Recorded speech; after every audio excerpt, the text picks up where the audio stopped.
Boa tarde a todos os clientes do Itaú. A gente vai fazer essa live em inglês, então eu vou passar agora para inglês.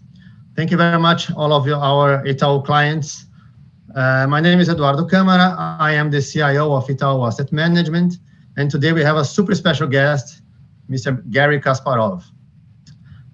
Maybe he doesn't need introduction, but I'll try anyway. He was born in Baku, Azerbaijan, in the Soviet Union in 1963, and came to international fame at the age of 22 as the youngest world chess champion in history. This was in 1985. He held this title up to the year 2000 and was ranked number 1 chess player in the world for 255 months in a row.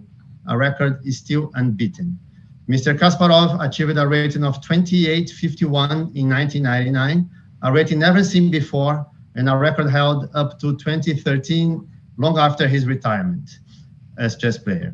As chess fans will know, he had great historical battles with Karpov in 1984, 1985, and at least 2 historical battles against IBM artificial intelligence team, culminating with the Deep Blue beating Kasparov in 1997 in what became the first computer beating a world chess champion.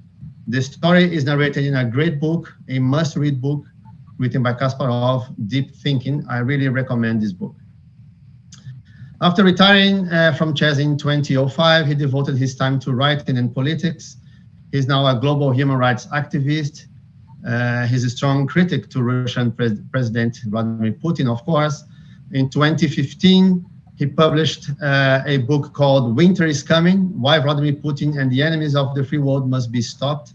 Another must-read book to understand why we are where we are today. Mr. Kasparov is currently the chairman of Human Rights Foundation, and he lives in New York. It's an honor and a pleasure to have you here, Garry. Thank you very much for your time. Thank you very much for inviting me. Our pleasure. We have here as well another chess grandmaster. I don't think this is very often to have 2 grandmasters in the same room, but Giovanni Vescovi. He's a chess grandmaster since 1998, 7-time national champion with highest world rank of 39 in 2010. Giovanni works with us at Itaú Asset Management as part of our MultiAsset Class investment team. He's responsible primarily for international equities. He's friends of Mr. Kasparov, and he once told me that his life achievement was winning a game against Kasparov in a friendly match, after which he felt he had the right to retire. Garry might not even remember that game, I guess. Well, Garry, we are very sad about what is happening in Ukraine today. We from Itaú and our clients for sure. The idea is to have a conversation here. We are going to split the conversation in 2 parts. The first part to understand where we are and how we got here. And the second part, try to think about the future. Giovanni, you want to kickstart? Yeah, well, thank you very much. It's also a pleasure for me to be here as well. And you mentioned probably Garry doesn't remember those training games, those friendly matches, but for me, it was really a great honor to be playing a few games with him, an idol from my childhood. And well, it was time for me to retire. I was very happy. So anyway, we are here today and we'll be talking about much more important issues for mankind. And well, Garry, kicking off here, I want to start with some question on your background, because I see we have followed your achievements as a chess genius that you are. And I'm sure many of our clients also have been following your fight for freedom, democracy, and human rights more recently. But part of our audience may not know is that you have been upholding these values since a long time, at least since the late 1980s. So my question is, what moved you to be so vocal against communism and Communist Party, even though you have been in a privileged position as the world champion and a star athlete of the Soviet propaganda? I was mentioned. I was born and raised in the Soviet Union, in Baku. It's the capital of the now independent state, Azerbaijan. And yeah, you're right. I was in a privileged position, but I also had my skills and ability to analyze things. And I saw very quickly the gap between reality and propaganda. And my first trip to the foreign country was when I was 13. So I played in France at the under 16 World Championship. And when I came back, I just couldn't help by just, bringing one-on-one together. Also, I had support from family members, from my uncle, my younger brother of my father, because my father died when I was 7. And I also read some books that were not available in libraries. So by the time I finished school, I already had pretty good ideas. So what was right and wrong in ideological sense. But still, it was very much like at the back of my mind, because I wanted to become the world champion. It was all about winning the title rather than concentrating on any political issues. But the matches with Karpov that was also mentioned, Eduardo mentioned, they were also rich with a political component, because Anatoly Karpov was a favorite of the system, darling of the system, a Russian world champion, and while I was half Armenian, half Jewish boy from Baku, so that's definitely was not to my advantage. And before I had a chance of beating Karpov at the chessboard, I had to go through tons of problems and obstacles surrounding my rise to the chess Olympus. So by winning the title at age 22, I was already a seasoned fighter for what I believe was the justice in chess, but also I could see beyond chess. And in the beginning of the perestroika and the Gorbachev in the Soviet Union and the formation of the nascent democratic movement, I felt that it was my duty as somebody with such fame and reputation and credibility to join it. So at early days, 24, 25, I was already engaged in promoting these values in the Soviet Union, and I was actively, just pursuing it until the collapse of the Soviet Union. And then in 1991, I thought that was it, so I could concentrate on chess now, and unfortunately, I was wrong.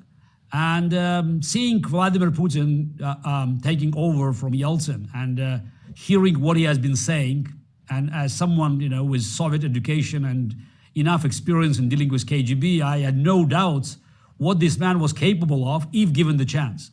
So I already was thinking, just of returning back to the fighting field, defending democracy.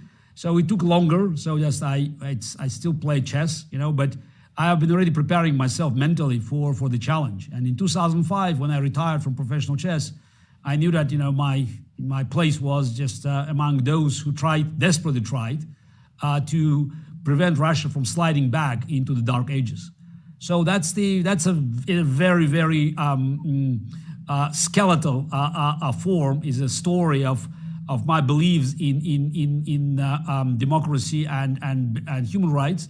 And since 2005, that was my life. And it was not just about Russia. It was a much bigger fight, because I believe that I had to share my expertise in Russia with others who never had the same experience and understanding of the dangers coming from Vladimir Putin. And the book that Eduardo mentioned was published in 2015. And I have to say that the publisher was very reluctant to have the subtitle, "Why Vladimir Putin and the enemies of a free world must be stopped." They said, "Oh, it's a Cold War. It's too, it's a stretch. The public may not understand it." And I said, "Look, it's a Cold War because winter is coming." And I have to say that some of the mainstream publications like New York Times or Washington Post, they had very critical reception of the book. So basically saying it's unpersuasive. It's a stretch. It's moved. Kasparov was a warmonger. And by the way, that was after Crimea already, annexation of Crimea. So what's interesting is that the same people who have been so critical of me 7 years ago, now they're still, on television, presenting themselves as experts in Russia. And of course, they dramatically changed their evaluation of Vladimir Putin. Yeah, very, very interesting indeed. Yeah, I mean, I read the book.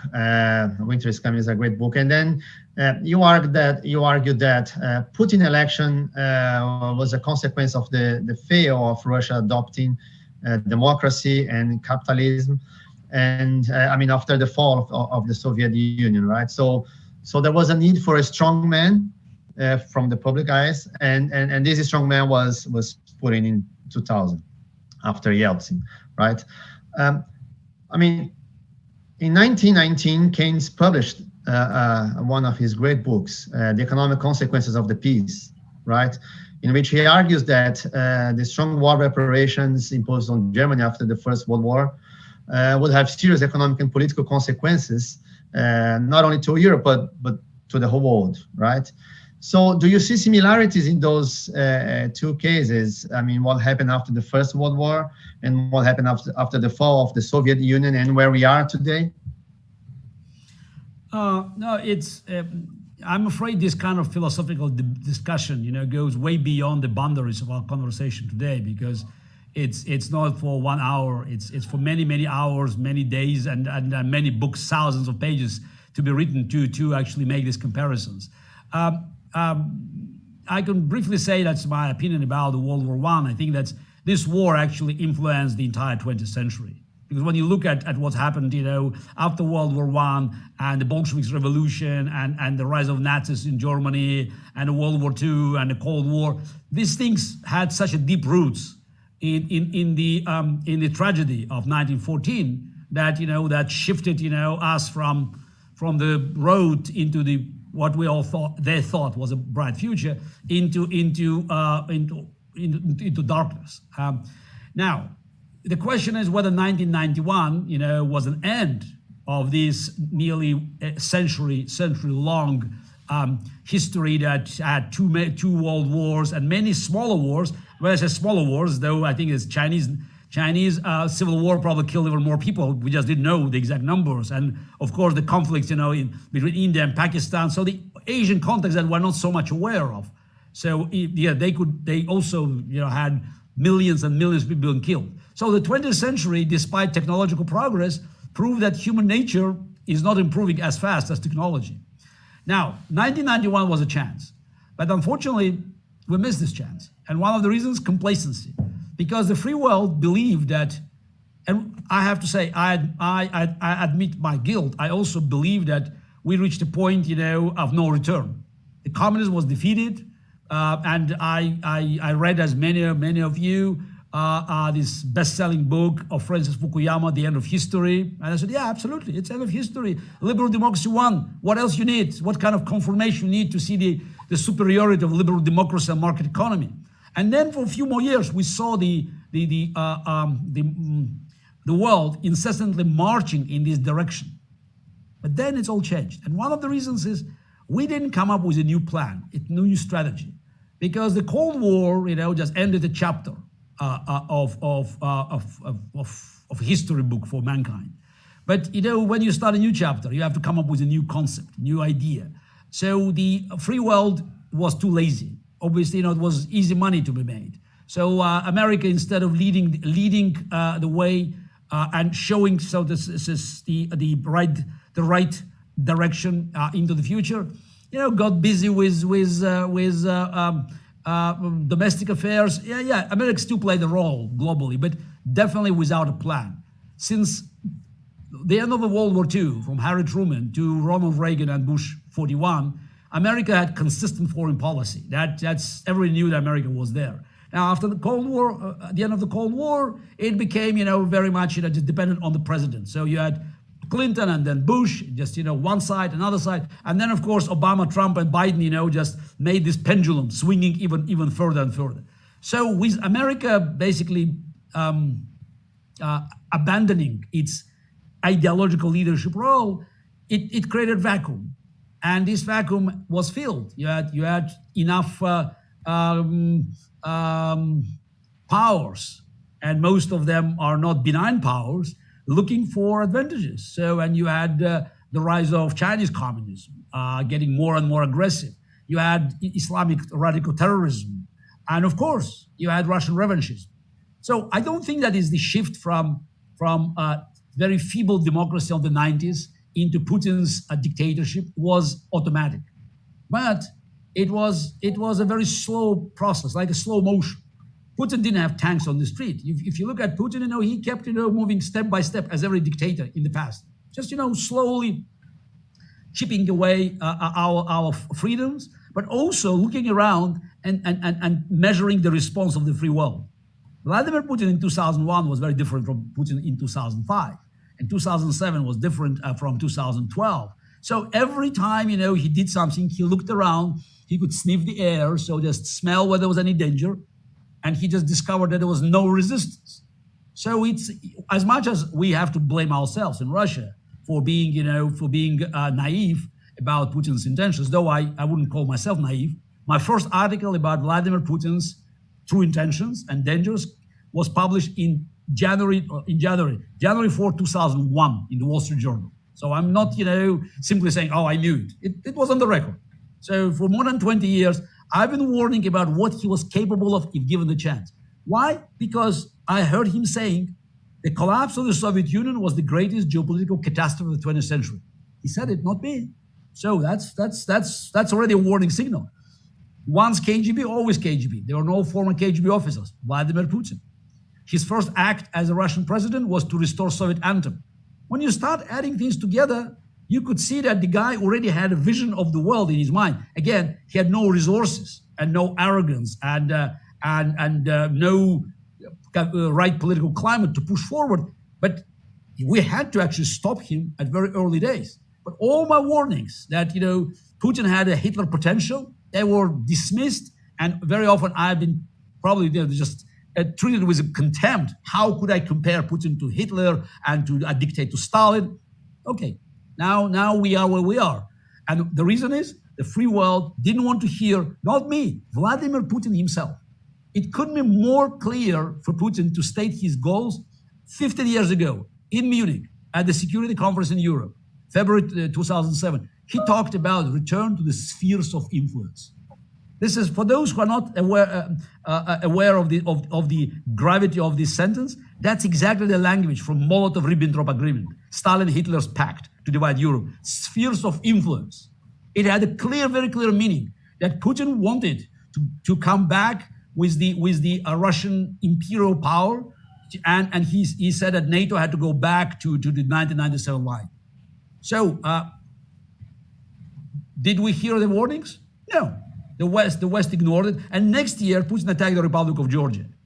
So, and the free world was very busy trying to spread the blame, calling the Georgian president, then President Mikhail Saakashvili, partially responsible. And then we had, of course, annexation of Crimea. And I thought that was enough. Annexation of Crimea was a clear signal that Vladimir Putin was not paying any respect to international treaties signed by Russia, and he was about to start reshaping the international borders. And even after Crimea, the sanctions on Russia were just, it's a lip service. And of course, and we can go it's a long list of Vladimir Putin's crimes, but every time he looked around and he saw no consequences, so he pushed forward. So that's why the attack on the 24th of February was not a surprise to people who were listening to Putin, people who were following his career, and people who knew that lying was one of the key traits of his character. Yeah, it's interesting that you mentioned that, Putin himself said what he was going to do, and, nobody was paying attention. I mean, it seems that nobody was paying really attention to his words. It's like, it's clear that he's building a small advantages, as we say in chess. He's trying to strengthen his position, and nobody was paying attention. And but now it seemed also that when you mention about the sphere of influence, one could think that perhaps he would stop in Ukraine and trying to restore a little bit what was the geography of the Soviet Union. What is your opinion in this regard? I mean, do you think, because you know him well, do you think he's going for more? What's your reading, Garry? Look, I read few history books, and I know that dictators never stop until they stopped. So that's the very discussion. And it's, again, thank you very much for bringing it in, because that's a discussion. Oh, can we do something, to stop him? By the way, on what basis you are sacrificing the territory of independent country? The country that is paying in blood now of their citizens for our unwillingness to hear these warnings. Yes, Putin was very blunt about Ukraine. He never recognized Ukraine as an independent sovereign state. He always looked at Ukraine as the obstacle on the way of his dominance in the former Soviet space and also Eastern Europe. So for him, Ukraine was something similar as Poland to Stalin. And Putin, just again, he followed his words and did everything he could to peacefully subdue Ukraine without minimum bloodshed. But though even in 2014 war, nearly 15,000 people have been killed. But it's not, of course, it's paled by comparison to what's happening now. And Ukrainians resisted it. So they were under pressure from Germany, from France. America didn't care. And Putin tried to make Ukraine subordinate. And their refusal to follow, left him with no choice but to attack, because he believed he could do that. He could take Kyiv in 3 days to put his puppet government and basically turn Ukraine into his colony. Now, question is, well, he stopped there. Why? The dictators never ask why, it's always why not. So he is now using nuclear blackmail in Ukraine. So what would stop him to use the same nuclear blackmail for Lithuania or for Poland? So it's now it's a crucial moment in our history, because Ukraine is a big country. It's not the Republic of Georgia, it's not Lithuania. It's a country it's size-wise, it's the biggest in Europe. Population is nearly 45 million people, though now nearly 10 million of them displaced. It has big army, and it shows that it can fight back. So Ukraine is our best chance to defeat Putin's military machine. And that's why we should not miss this chance. And at the end of the day, this is not just about Putin and Ukraine. This is about the world order. So we have now, this is our audience, business people. You understand that the advantage of the free world is following the orders. So we have a rule of law. We know how things work. Yeah, we have our problems, but at least we know the rules of the game. Now, if all bets are off, how are you going to do business? How are you going to make long-term plans? It's if the stronger country can actually annex territory of the next country. How many annexations happened after World War II in the world? Annexations. Yeah, there was China, Tibet, but it's for world economies was insignificant, but still that was. And Saddam Hussein, Kuwait. That's it. Even in 2008, when Putin took part of Georgian territory, he was not bold enough to annex it. So there were no more annexations. And the world responded to Saddam Hussein with full power, because that could lead to forced reorganization of geopolitical map. So Putin annexed Crimea, and now he thought, why not? If I could get away with that, I'd like to have everything else from Ukraine. And unless he's paying the price, the full price for what he did and has been doing as we speak. So then, how are you going to stop China of taking Taiwan? China is watching. China is watching very, very carefully. So not just Putin's war there, but also the effect of the sanctions on Russia. Are the sanctions crippling or not? Can they survive these sanctions? So it's more than Ukraine. Ukraine is the front line of freedom now, but you have China, you have also Iran scratching their head, seeing around. So you have all unfree countries, the dictatorships, the thugs and terrorists. They're trying to understand how far they can go by opposing the free world. Is there a political will? Because at the end of the day, the free world has military power, has economic power, but is there political will? Is there just appetite to economic sacrifices? So far, I think the response of Europe was really good. I mean, I didn't expect Europeans to show solidarity and also to accept economic pain to punish Putin, which is interesting because what's happening in Europe is a push from people.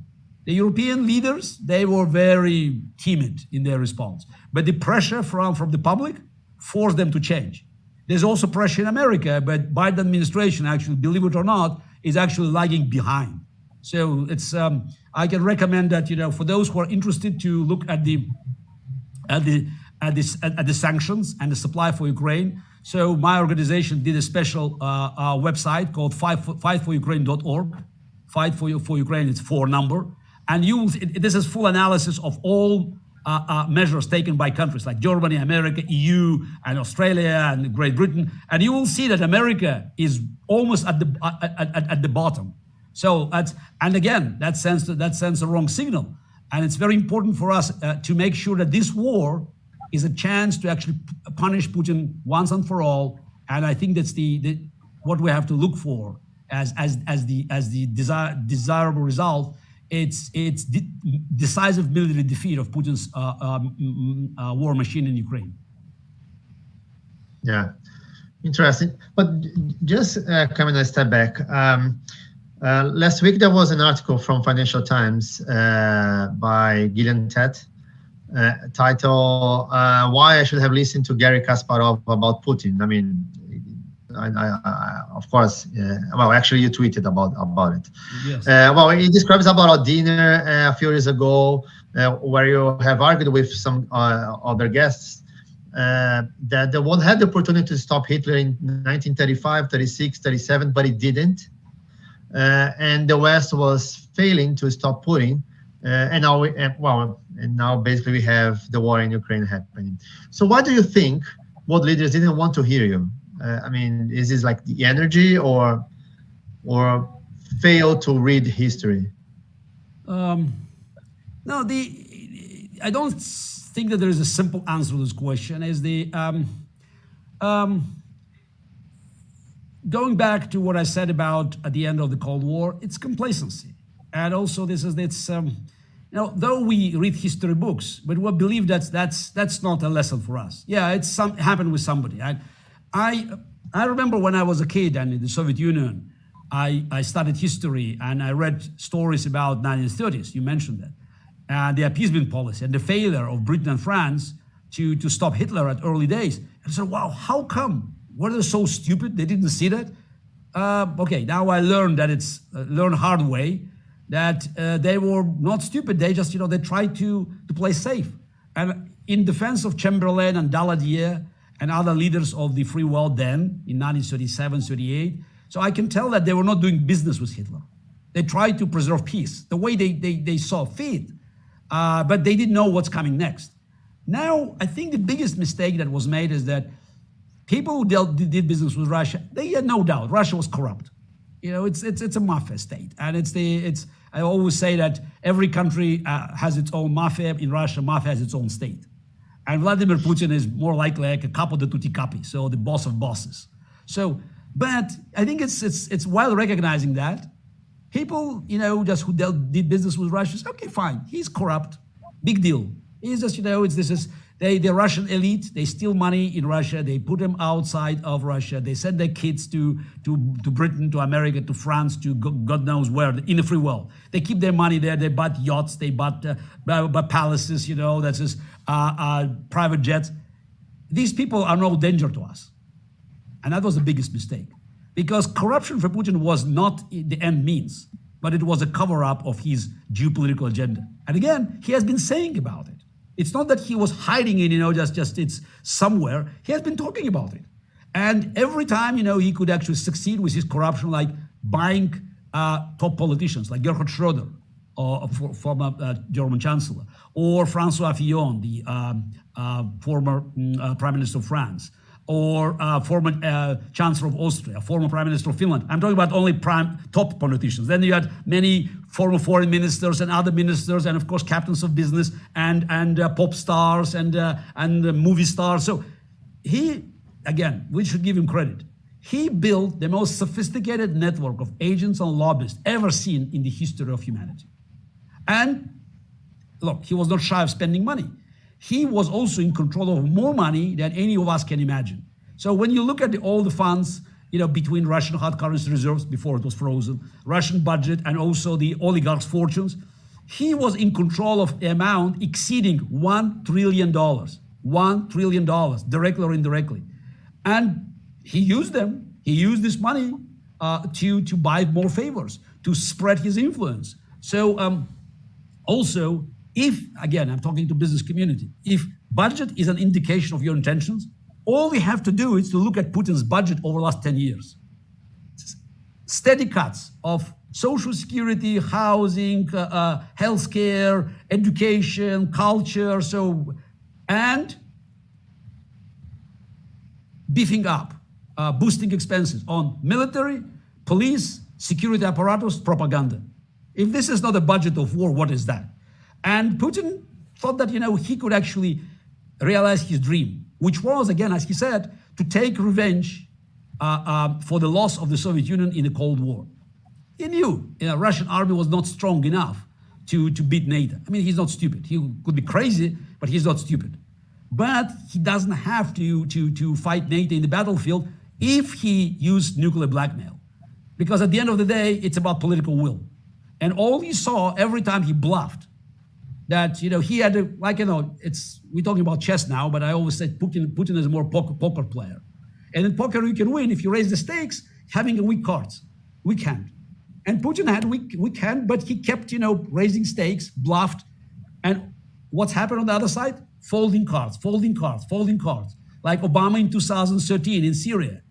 That was a turning point. I remember I have been arguing fiercely with one of the top liberal talk show presenters in America, who said, it's Syria. I said, no, it's not Syria.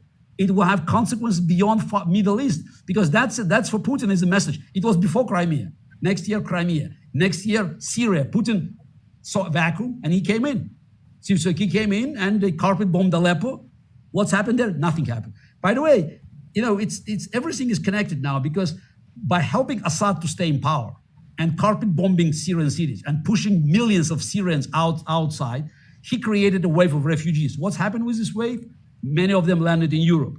The outcome, the rise of the far-right groups in Europe. And all of them, surprise, surprise, are big Putin supporters. So Putin had this hybrid war very skillfully. So by manipulating by different factors that, it was not of his making. He's not an ideologue, but he's a very good opportunist.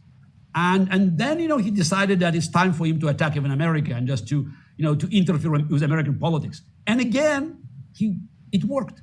So that's why his attack on Ukraine was based on his very little respect or even contempt for Western politicians. So anything he saw from Biden was weakness, nothing else. Collapse in Afghanistan. Wow, these people are not serious.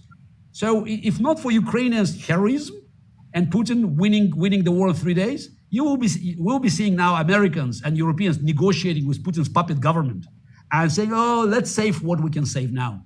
So thanks God again, this is as every dictator, Putin bumped into the resistance of people, and the people now are saving, Ukrainian people are saving us from the worst of Putin's dictatorship. Garry, you touched some very interesting topics. Of course, the nuclear risk is or nuclear bluff from Putin. We'll certainly come to that. But before that, you touched on on money issues, right? Putin's treasury and war chest, let's say like that. And you've been a fierce advocate, not from now, for many years, that you should, hit them where it hurts, where in his pockets, right? Do you think that today is this a financial war that West finally moved on and followed some of your early advice? Do you think today this is enough, or do you think that probably stakes are too high and we will have to see some military action in any case? Let's say, I don't know, NATO taking part in Ukraine, or another party besides Ukraine in the battlefield. Look, we all know that even if you make right moves, you have to make them on time and in the right order. Sanctions today are very important, but these sanctions, even the smaller amount of the sanctions 8 years ago, could have prevented this war. I've been saying that sanctions could stop tanks from rolling, but they will not stop tanks when the tanks are rolling already and bombs being dropped. So imposing sanctions after 2014, serious sanctions, not this masquerade, because no matter what the West said about sanctions, Germany doubled the amounts of Russian gas buying after 2014. So Putin looked at the real numbers. And when you look at the Forbes list, you could see the dramatic increase of number of Russian billionaires in the Forbes list. So that tells you everything about the sanctions that were imposed in 2014 after Crimea. Even sanctions 6 months ago, when Biden met Putin first time, not Biden's words, oh, we had such a strong sanctions, we will put them in. No, Putin doesn't care. Wars are cheap. So Americans failed to impose some sort of preventive sanctions. So now we are at a very different situation, as you correctly stated. So sanctions alone not enough, but they are absolutely fundamentally, they are crucial if we want Ukraine to win the war and we want to end Putin's regime. Because at the end of the day, he needs money. He needs money to pay for his war machine. He needs money to pay for his police. He needs money to pay for propaganda. There's no fanaticism there. So people are not going to die for him as he died for Hitler or Stalin. It's not ideological. It's mafia state. It's all about benefits. So if he runs out of money, there will be serious problems for him how to stay in power. But with the sanctions now, we have to make sure that the sanctions are not just. It's not about width of the sanctions, but it's also about depth. Depth means duration. So we have sanctions. These sanctions could to topple Putin and destroy Russian economy, quickly, if they stay. But right now, there's a great ambiguity for how long these sanctions, could stay. We hear Americans sending very controversial signals. Sanctions are not for permanent. They could be lifted. When? How they could be lifted? If Putin stops shooting, if Putin removes troops or retreats to the border of demarcation line of February 24th, or he should leave, Donbass, or he should give back Crimea. We don't know. And if we don't know, that's bad news. We have to know exactly what these sanctions standing for. Also, again, we're talking, it's financial community. So have you not been surprised how Russia could avoid default by paying 170 million on coupons on its debt if, according to the Western sanctions, everything was blocked? Not everything was blocked. All of a sudden, you discover that not all banks have been cut from SWIFT. So the Russian Minister of Finance somehow had a chance to pay this money. And then you discover that some of these institutions, they have the grace period until May 25th. So again, there are loopholes, and makes these sanctions not as effective as they could be. Because again, we need financial sanctions, we need economic sanctions, we need technological sanctions, but they have to be as a package, and it should be a noose to strangle Putin and to deny him any resources to continue the war. Actually, I'm less concerned about the oil embargo on Russia. So it's good, but I don't want the free world to have such big sacrifices, because if you totally cut Russian oil from the market, the price goes up and he sells it elsewhere. He can probably offset it by selling it to China or India, because unfortunately there are buyers for his oil. So it's good, but technology is more important, because without technology, Gazprom and Rosneft will not function. They depends almost entirely on Western tech support. So that's why, again, you have to identify the key areas and just and do it with least damage to the Western consumers. So, and now speaking about the military assistance, nobody, and I have to emphasize it, talks about boots on the ground. It's not about NATO forces fighting for Putin for Ukraine in Ukraine. But NATO can do many other things. One, of course, I believe, it's a must, it's a no-fly zone.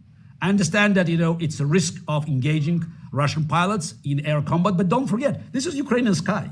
If we believe Ukraine is sovereign, why the hell we allow Russian planes to bomb civilians? Because since Putin failed to win the Blitzkrieg war, he has been steadily attacking civilians. This is every day, every hour, every minute we see Russian missiles, Russian bombs dropped on civilians. So Putin wants to bombard Ukrainians into submission.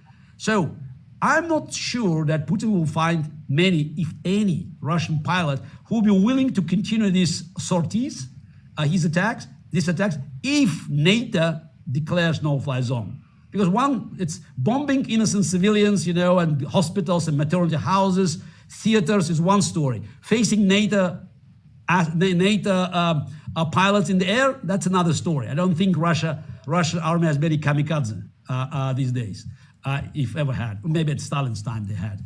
So, but even like I can even accept the fact that NATO doesn't want it. So fine, I just but why not supply Ukraine with long-range missiles?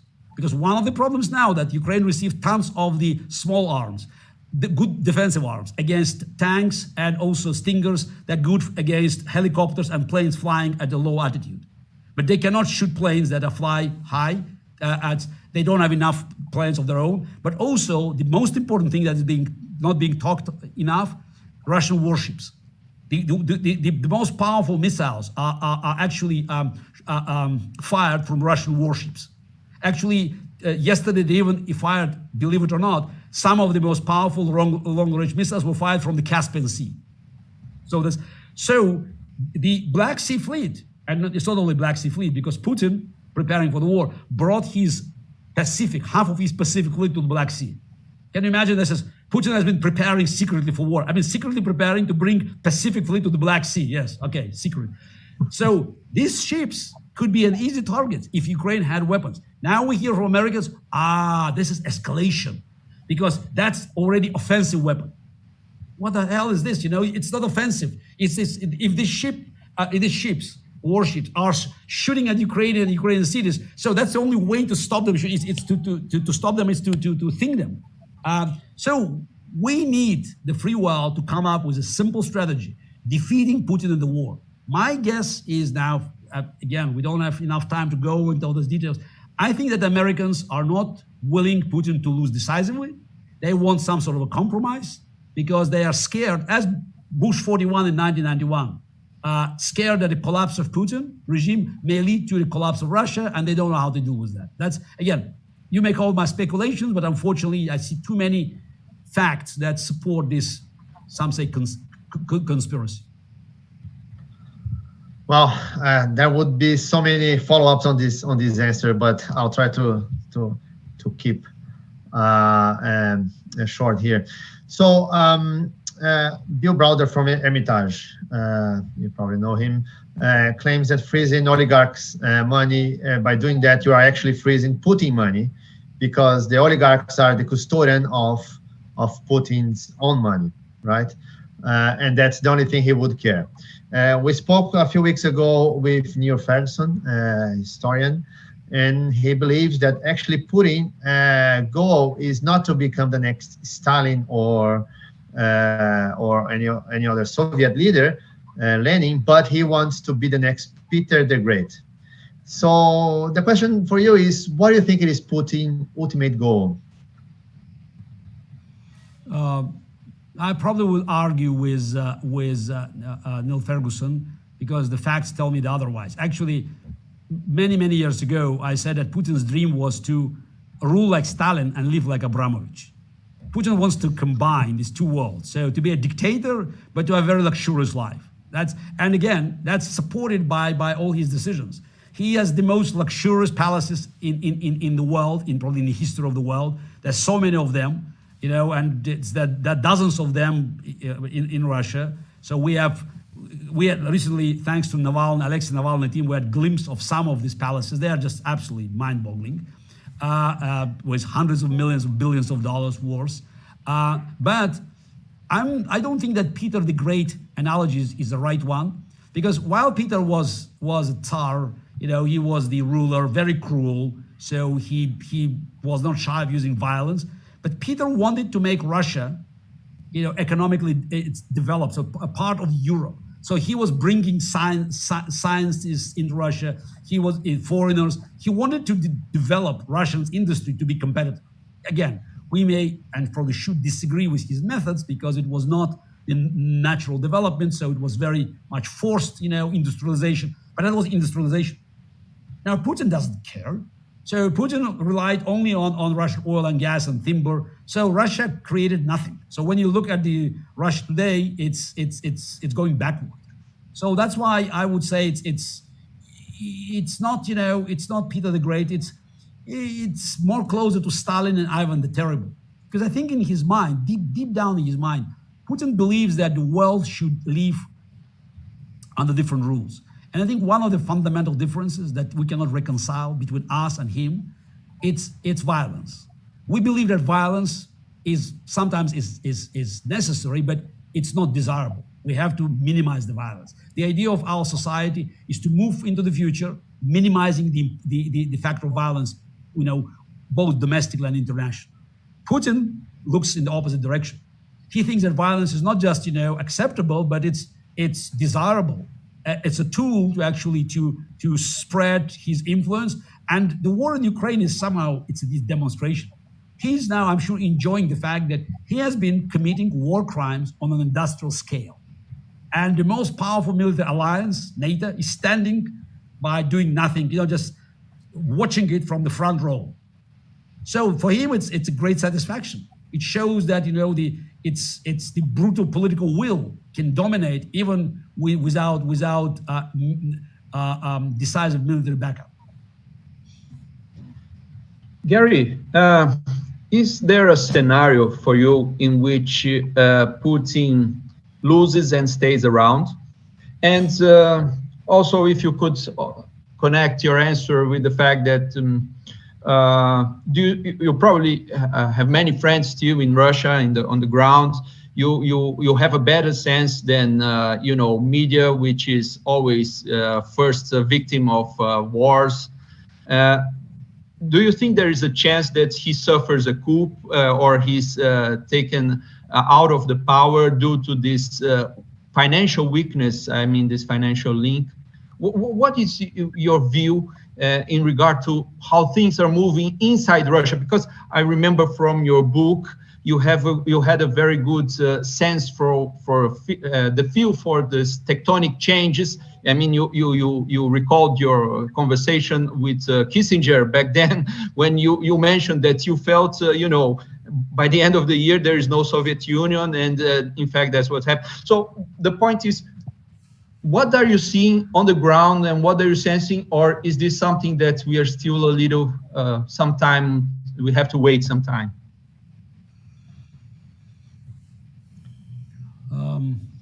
You said friends in Russia, so I have few distant relatives there, but as my friends, they're either in jail or dead, or exile like myself. So people who shared my views, they had no room in Putin's Russia. So and the list of those who suffered from Putin's regime might be too long to mention. Yes, we're hearing some words from Russia, though it's very difficult now to receive proper information from the ground, because the regime is trying to close the information loop. So it's almost a bubble now. Though we still have few options, to receive, like from apps like Telegram or WhatsApp that's still functioning there, some pictures, but the normal communication with Russian public is impossible. So from what we know, and this number is being now very widely publicized, from some polling, 71% of Russians supported war in Ukraine. So, I would be very skeptical about it, because if somebody is responding to a call, because what is polling? Anonymous call. Oh, Giovanni, what are you thinking about the war in Ukraine? So if you know that being against the war could land you in jail for 3 years, because the moment you say war in Russia, so that's a ban. And if you talk about real losses of Russian troops in Ukraine, you can end up in jail for 15 years. So this is draconian laws. I'm surprised that 29% are honestly saying they're against it. But I would say that the 71% you can split by 2, so easily. So that's the people just that didn't want to say that. So looking at again all these facts, separated facts, I would say that support for war now in Russia is way below the one that was for annexation of Crimea 8 years ago. Then we had some spontaneous demonstrations. People felt a bit proud. Now it's all, like patriotism on steroids. So its government has to pay, to create an illusion of public support.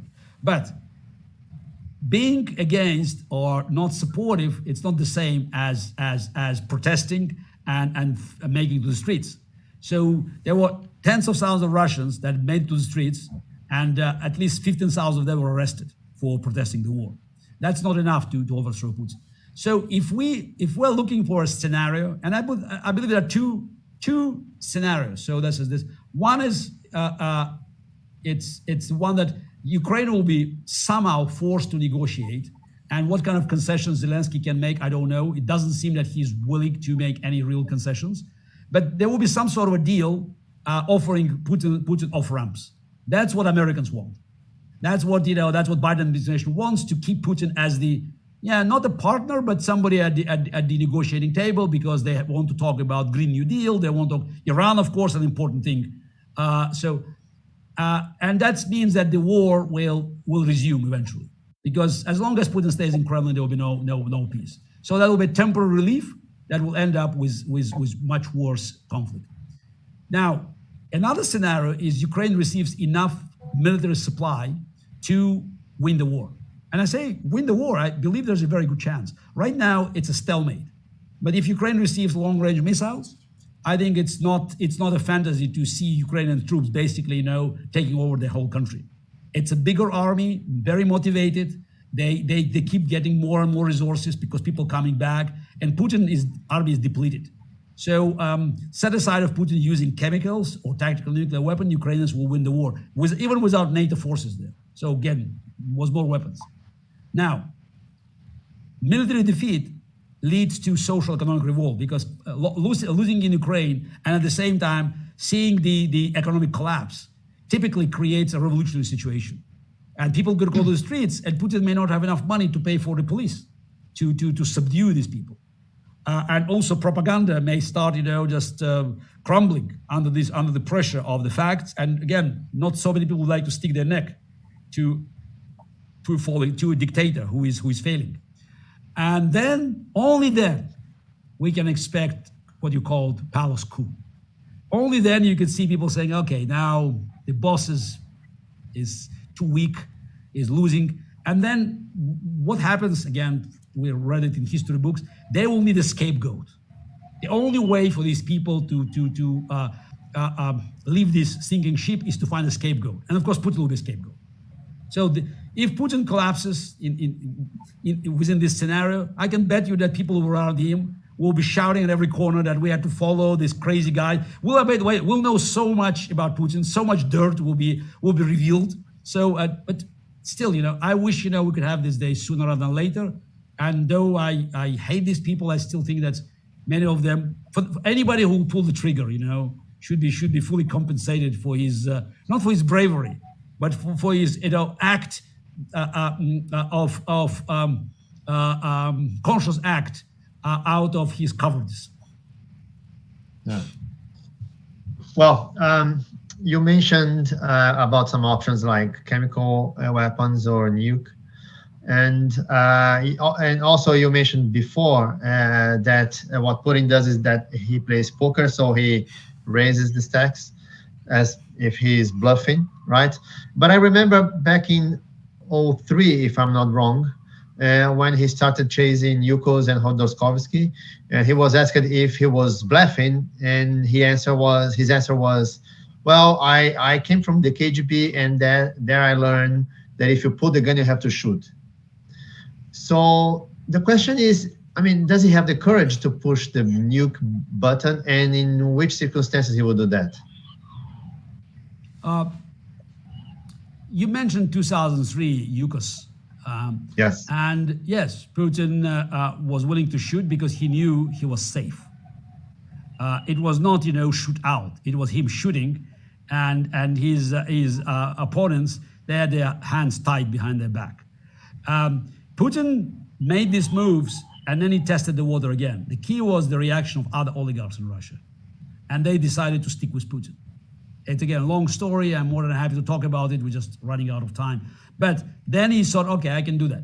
And also the free world paid no attention to the fact that the biggest company in Russia was not nationalized, but basically taken away from Khodorkovsky and his partners and given to Putin's buddies. So it just taken away the company, that was billions and billions of dollars, stealing it. And the free world, big yawn. Big deal, fine, you can do that. Putin was still having his seat on G7 plus one, I never call it G8. So he was still, as a legitimate partner for world leaders. So he believed that, that's a way to act. Why not? As I said, it's not why not? I could take it. I made myself rich. I helped my friends. So he was quite pleased. Now, speaking about nukes now, it's the same story. He is willing to use it as a blackmail. Is he willing to shoot? That's the question. I don't have an answer. I'm not going to lie to you saying never. Yeah, he can do that, maybe.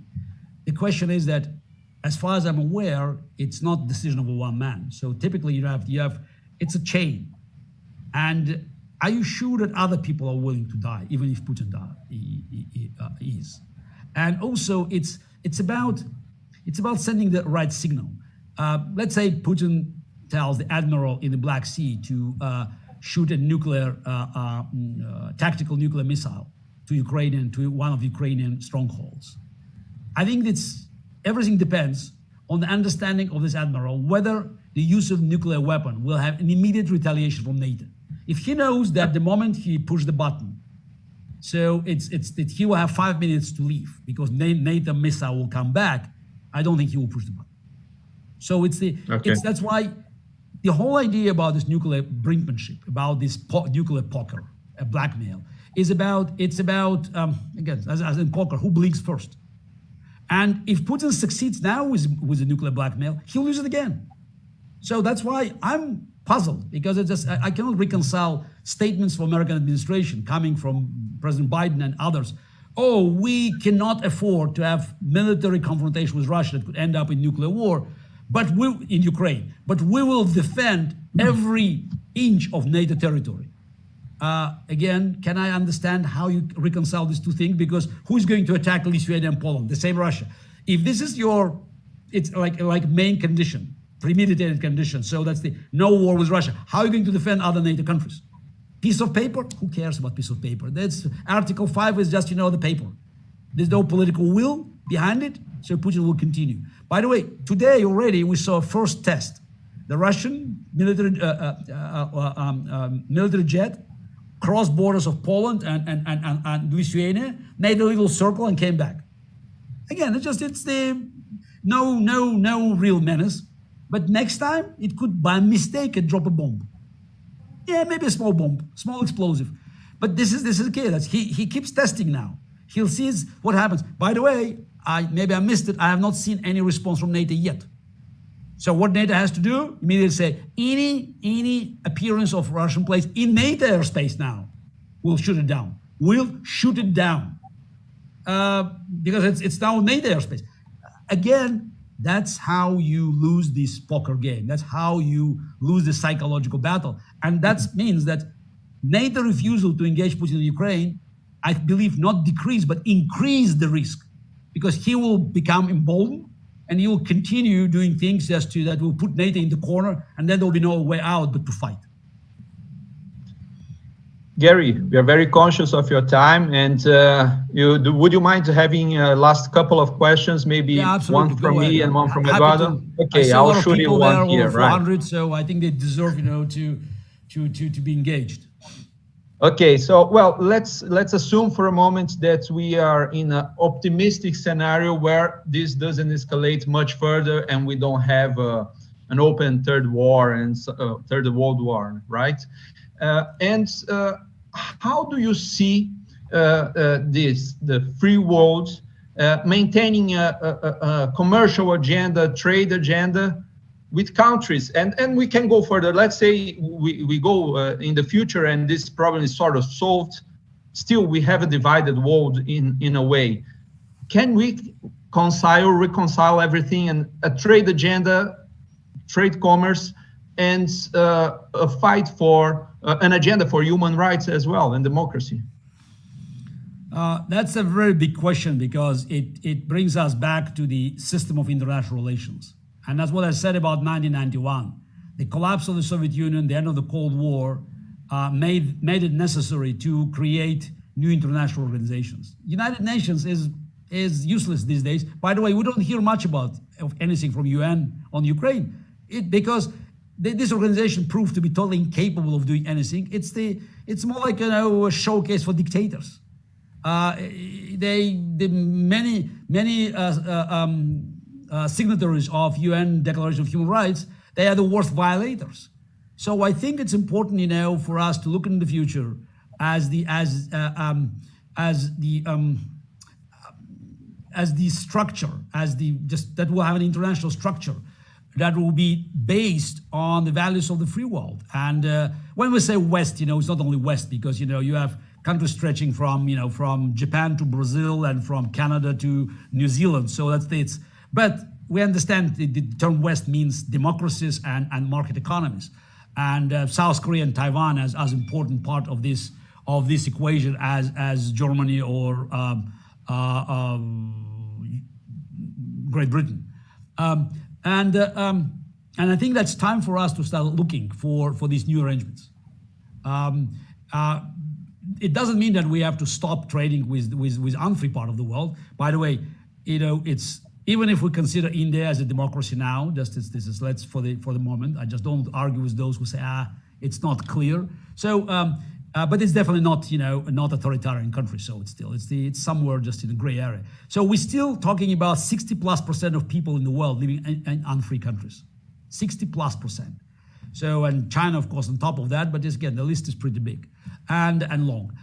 So we have to find the right algorithm, but what we cannot afford is to have any dependence on these countries, on key areas. Like, Europe had dependence on Russian oil. Yes, they do things, it's business, but we cannot play the game by, play the international business game by bending rules for them. Because, the idea that, we can trade with them and it will liberalize the countries. Actually, it worked the other way. So it's not just we failed to liberalize Russia or China, but we actually adopted many corrupted practices from them. So those are the lessons for us to learn.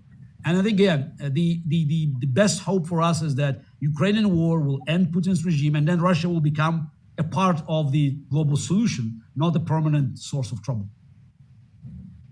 Great. Well, Garry, we are getting to the finish line. So I would like you to comment on this blue and white flag, and please say something good about the future. No, actually, it's hopefully it's an element of the future. It's probably quite ironic that is in 1990, in September 1990, I was the first Soviet athlete who refused to play on the Soviet flag, and I demanded that in my match against Karpov in New York, I would have Russian flag. So it's white, blue, and red. So Russian tricolor. So that was the first statement, and I was the first athlete who ever played on the Russian flag, 15 months before the collapse of the Soviet Union. So it's also ironic now that this is what thanks for asking. So I'm sitting with the future Russian flag behind me, because spontaneously, so many people around the world now, Russians, who are opposing Putin's war and Putin's regime, they came up with the idea that future Russia must not have any blood on the flag. So no more red color. So this is it's a current Russian flag with the bottom red stripe replaced by the white one. Of course, on the other side is Ukrainian flag, and it's written in 2 languages, "Glory to Ukraine."